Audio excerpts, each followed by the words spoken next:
దేవా కుమారుని అంటున్నావు, ఓకే ఇస్తా. దేవుడు మాట్లాడాడు, వాయిదా వేయలేదు.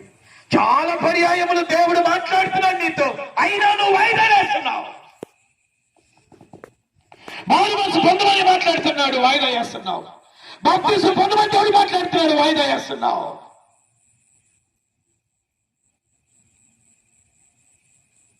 దేవుడు నిన్ను సేవకు పిలుస్తున్నా, వాయిదా వేస్తున్నావు.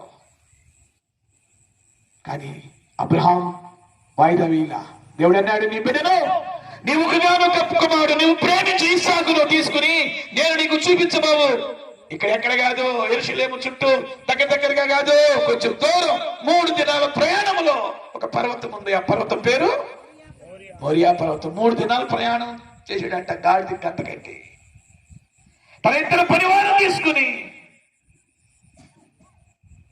ఇస్సాకును తీసుకుని, తన నిరీక్షణ ఆధారం తన పుత్రుని సంకట పెట్టుకుని భుజాలు తీసుకుని 3 దినాలు ప్రయాణం చేసి దేవుడు చూపించిన పర్వతం దగ్గరికి రాగానే పని వారిద్దరిని ఇక్కడ పెట్టి, ఇక్కడే ఉండండి రాబాయ్, రాబాయ్ మీరు ఇద్దరు ఇక్కడే ఉండండి, నేను ఈ చిన్నవాడు. కొంతమంది విశ్వాసం చూడండి, కోటం అయిపోగానే ఇంటికి వెళ్తుండగానే విశ్వాసం పోతా ఉండేది.